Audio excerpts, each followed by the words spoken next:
실제로 이준석의 약진이라기보다도 이런 전략적으로 대응을 했다. 아예 후보를 그렇게 여기 한 명, 여기 두 명, 여기 한 명 그렇게 뽑은 것 자체가 전략 대응을 잘 한 것이고요.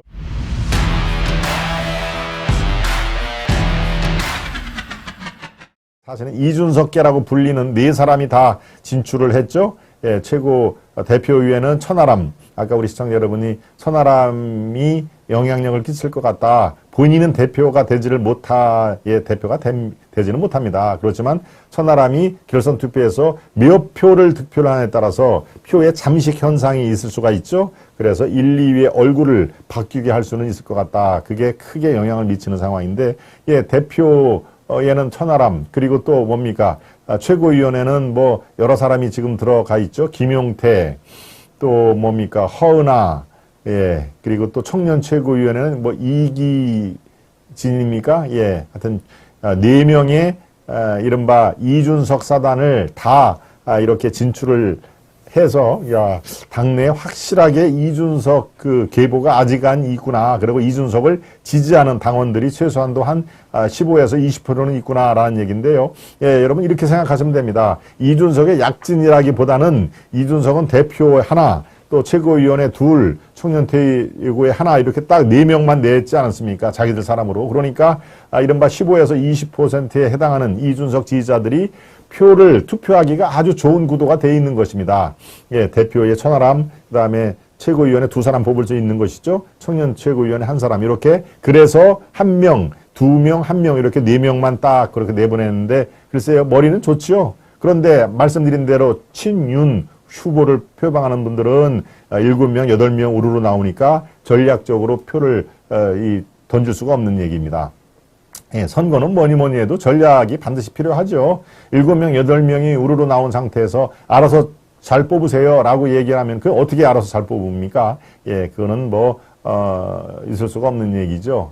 너무 나이브한 얘기입니다. 알아서들 잘 전략 투표하세요. 예, 지침이 없고 어떤 큰 그림이 없는데 어떻게 바로 요 이준석이처럼 대표의 하나, 천하람, 청년 둘, 그다음에 청년 최고의 하나라고 하면은 이준석을 지지하는 최소한도 약 한 17, 8%의 당원들은 그 사람들을 똑똑똑똑 하니까 저렇게 4명이 다 컷오프 올라가는 거 아닙니까? 그러니까 글쎄요, 예, 실제로 이준석의 약진이라기보다도 이런 전략적으로 대응을 했다. 아예 후보를 그렇게 여기 한 명, 여기 2명, 여기 1명 그렇게 뽑은 것 자체가 전략 대응을 잘 한 것이고요. 이제 본선 경쟁력은 이런 그 예선에서의 이런 현상을 충분히 감안을 해서 이렇게 누구누구를 지지를 하면 되겠다라는 그런 전략이 아마 풀 가동을 할 것입니다. 네. 그렇군요. 황교안 표는 김기현으로, 천하람 표는 안철수로 갈 가능성이 높습니다. 인생은 미로님. 예, 저도 그 방송 보고 실망했는데 지금 황 대표는 많이 달라졌어요. 그 당시에는 정치 초보였지요. 예, 이준석은 정말 좀비처럼 또 스멀스멀 참 큰일 낼 사람이네요. JUP님. 예, 저렇게 지금 이준석 관련돼서, 예, 이준석 그 얘기를 제가 했습니다만은 윤석열이 저를 끌어안아야 된다고요? 제가 안김을 당할 사람입니까? 하는 얘기. 참, 정말 관종은 관종입니다. 예, 어떤 하루라도 이렇게 언론의 스포트라이트를 못 받으면은, 예, 좌불원석인 그런 그 관종인 것이죠.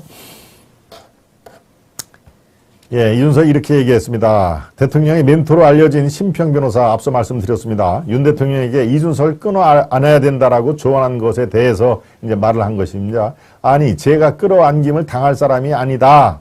라고 얘기를 한 것이죠. 네.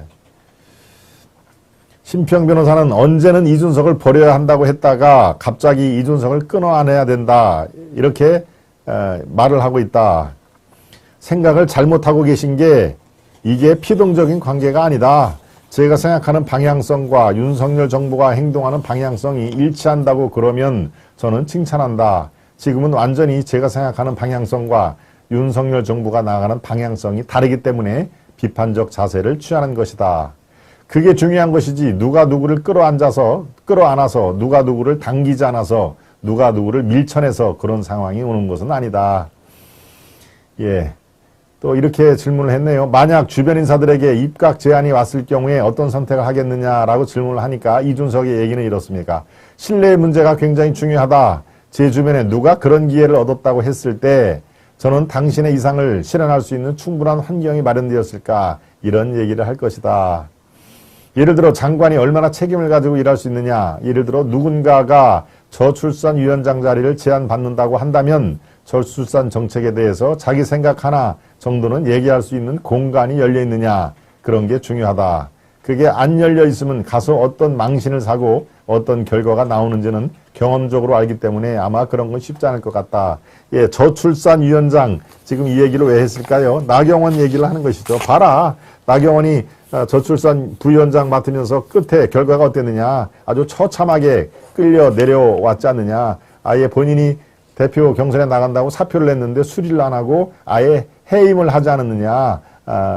지금 이 정권은 그런 정권이다라고 다시 윤석열과 각을 지는 그런 상황을 지금 만들었습니다. 예, 이준석 얘기입니다. 네.